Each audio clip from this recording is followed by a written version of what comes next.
Ya, shalom saudara-saudaraku yang dikasihi oleh Tuhan. Jumpa lagi pada kesempatan ini. Saya ingin mengajak kita untuk melihat beberapa poin yang sangat penting di dalam kitab yang sering kali setiap kita mengutipnya, ya, di dalam kita menghadapi masa-masa sulit atau masa-masa duka cita atau masa-masa hal-hal yang membuat kita membutuhkan semangat, membutuhkan kerinduan yang besar dekat dengan Tuhan. Nah, saudaraku yang dikasihi oleh Tuhan, hampir semua kita orang-orang yang ada di dalam dunia ini sangat membutuhkan apa yang disebut dengan kebahagiaan. Nah, setiap kita yang percaya kepada Tuhan maupun yang tidak percaya punya kerinduan yang besar. Kita mau menikmati hidup ini, kita mau berbahagia, kita mau berbahagia dengan pasangan kita mau berbahagia dengan orang-orang yang kita cintai. Nah, oleh karena itu, bagaimana sih rahasianya? Ya, apakah dengan jabatan-jabatan yang telah diberikan kepada kita atau dengan semua kekayaan-kekayaan yang sudah kita miliki dan itu membuat jaminan bahwa kita akan menikmati kebahagiaan. Nah, itulah sebabnya sebagai orang yang percaya maka yang menjadi tolak ukur, ya, fondasi yang sangat penting ketika kita menikmati kebahagiaan itu sendiri, maka kita harus kembali kepada apa yang Tuhan katakan di dalam firman-Nya. Nah, dalam beberapa waktu ke depan saya mengajak kita untuk melihat, ya, bagian-bagian penting di dalam kitab Mazmur. Nah, pada kesempatan ini saya mau mengajak kita untuk merenungkan kitab Mazmur pasal yang pertama.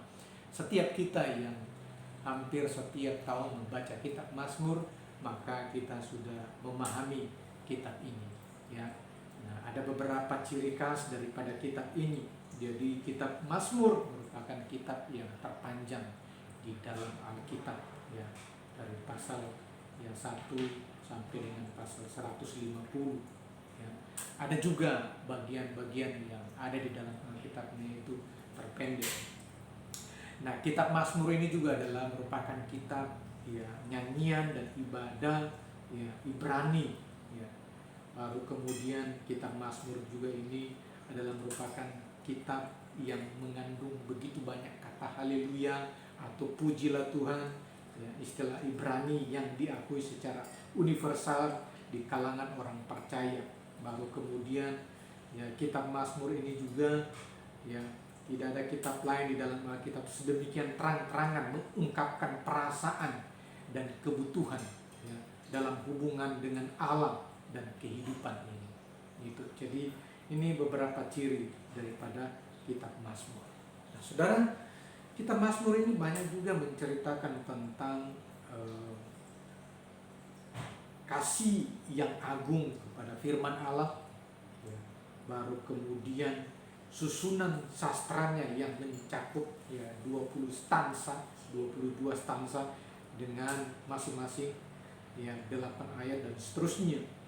Baru kemudian, ya, kitab Mazmur ini juga, ya, memiliki banyak ciri yang sangat menonjol dari gaya syairnya dan seterusnya.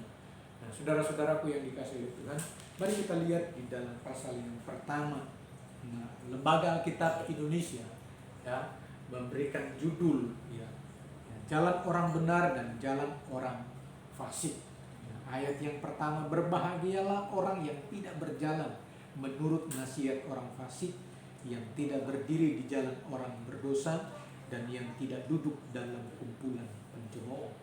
Tapi yang kesukaannya ialah Taurat Tuhan, dan yang merenungkan Taurat itu siang dan malam. Ia seperti pohon yang ditanam di tepi aliran air, yang menghasilkan buahnya pada musimnya, dan yang tidak layu daunnya. Apa saja yang diperbuatnya berhasil. Bukan demikian orang fasik, mereka seperti sekam yang ditiupkan angin. Sebab itu orang fasik tidak akan tahan dalam penghakiman. Begitu pula orang berdosa dalam perkumpulan orang benar. Sebab Tuhan mengenal jalan orang benar, tetapi jalan orang fasik menuju kebinasaan. Saudara-saudara, bagian firman Tuhan ini mengingatkan kita kembali. Jadi kita merenungkan kembali firman Tuhan ini. Mungkin sudah beberapa lama kita membaca bagian firman Tuhan ini. Dan mungkin saja kita sudah lupa dengan apa yang kita renungkan ketika kita membaca bagian ini. Nah, saudara-saudaraku yang dikasihi oleh Tuhan, pemazmur memberikan catatan yang sangat penting, prinsip-prinsip yang sangat penting untuk kita hidup berbahagia. Di dalam ayat yang pertama, berbahagialah orang yang tidak berjalan menurut nasihat orang fasik. Jadi yang pertama adalah orang yang berbahagia adalah orang yang tidak berjalan menurut nasihat orang fasik.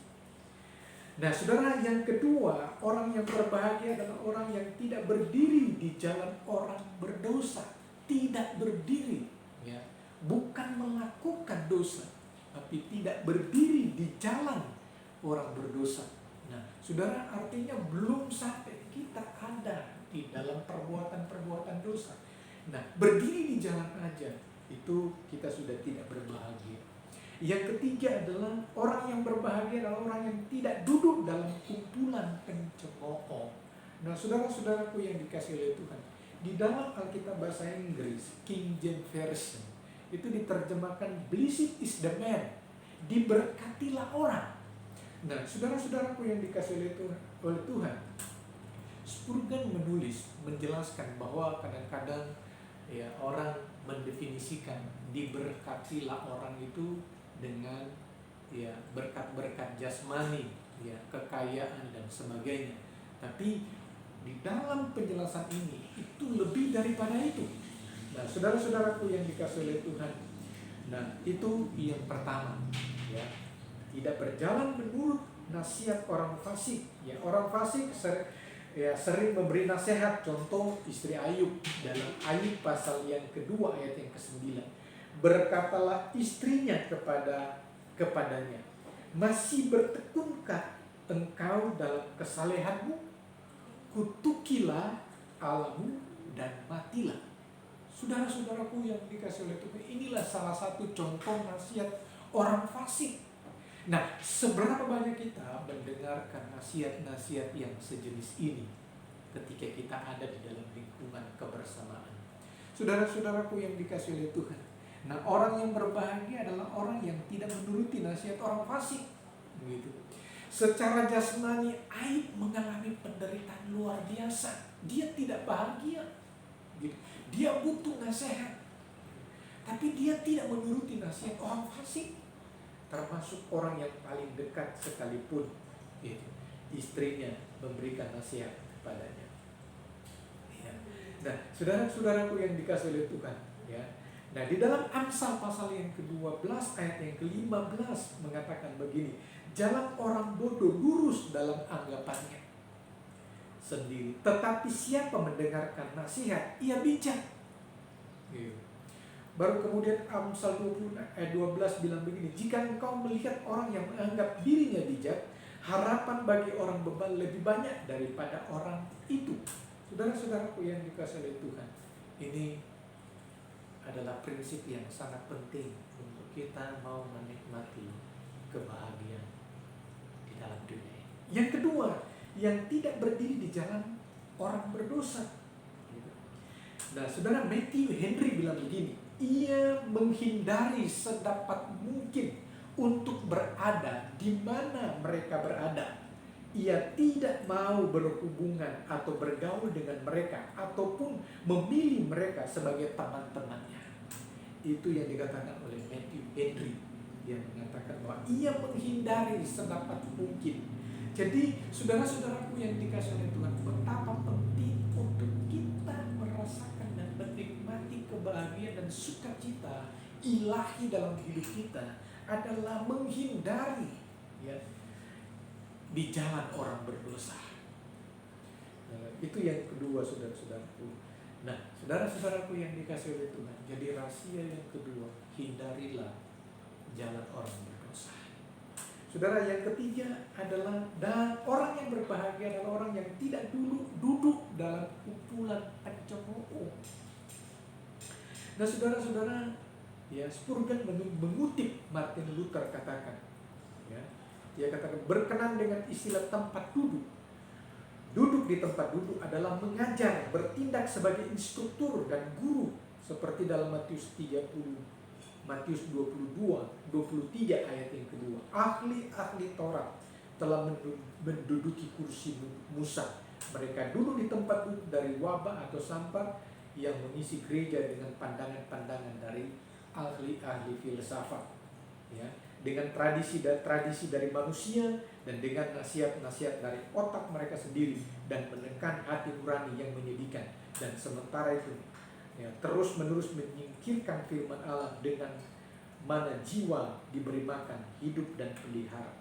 Nah, saudara-saudaraku yang dikasih oleh Tuhan, ahli-ahli Taurat dan orang-orang Farisi telah menduduki kursi Musa. Dalam Matius 23 ayat yang kedua dijelaskan di sana. Nah, saudara-saudaraku yang dikasih oleh Tuhan, ya, rahasia yang pertama adalah tidak duduk, tidak menuruti nasihat orang fasik, tidak berdiri di jalan orang berdosa, dan yang tidak duduk dalam kumpulan pencemooh. Nah, itulah rahasia kebahagiaan hidup bagi setiap kita yang telah disampaikan oleh kebenaran firman Tuhan. Itu prinsip yang pertama. Nah, prinsip yang kedua adalah ayat yang kedua, tetapi kesukaannya ialah Taurat Tuhan dan merenungkan firman Tuhan itu siang dan malam. Saudara-saudaraku yang dikasih oleh Tuhan, ya, rahasia yang kedua ketika kita mau dan rindu, ya, untuk supaya kita menikmati kebahagiaan itu di dalam kehidupan kita, maka kita yang kedua, ya, prinsip yang Tuhan ajarkan di dalam ayat yang kedua ialah yang kesukaannya ialah Taurat Tuhan dan merenungkan Taurat itu siang dan malam. Nah, saudara-saudaraku yang dikasih oleh Tuhan, bagian ini adalah bagian yang sangat penting bagi setiap kita. Berbicara tentang kesukaan akan Taurat Tuhan, saya percaya setiap kita, ya, mendapatkan rema, pengertian dan pemahaman. Ketika Tuhan berbicara lewat firman Tuhan yang kita baca, maka kita mulai koreksi hidup kita. Kita merenungkan firman Tuhan itu siang dan malam. Nah, saudara, apa yang terjadi di dalam kehidupan kita ketika kita melakukan dua prinsip itu? Ayat yang ketiga, ia seperti pohon yang ditanam di tepi aliran air, yang menghasilkan buahnya pada musimnya. Saudara, Paulus melukiskan tentang buah roh di dalam kitab Galati: kasih, sukacita, damai sejahtera, kelemah lembutan, ya, dan seterusnya. Saudara-saudara, kita akan mengeluarkan buah-buah itu di dalam kehidupan kita. Kita mengalami kesabaran, kita bersukacita, ya. Ketika kita juga diperhadapkan dengan tantangan dan kesulitan, kita tetap mengucap syukur kepada Tuhan, ya. Dan ketika kita diperhadapkan dengan masa sulit, kita menghasilkan buah, saudara-saudaraku yang dikasihi Tuhan. Yang kedua, apa saja yang diperbuatnya berhasil. Saudara.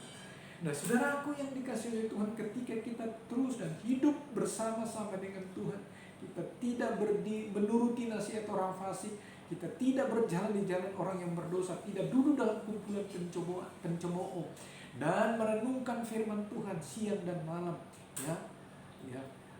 Kesukaan kita akan firman Tuhan, maka kita akan seperti pohon yang ditanam di tepi aliran air, menghasilkan buah pada musimnya.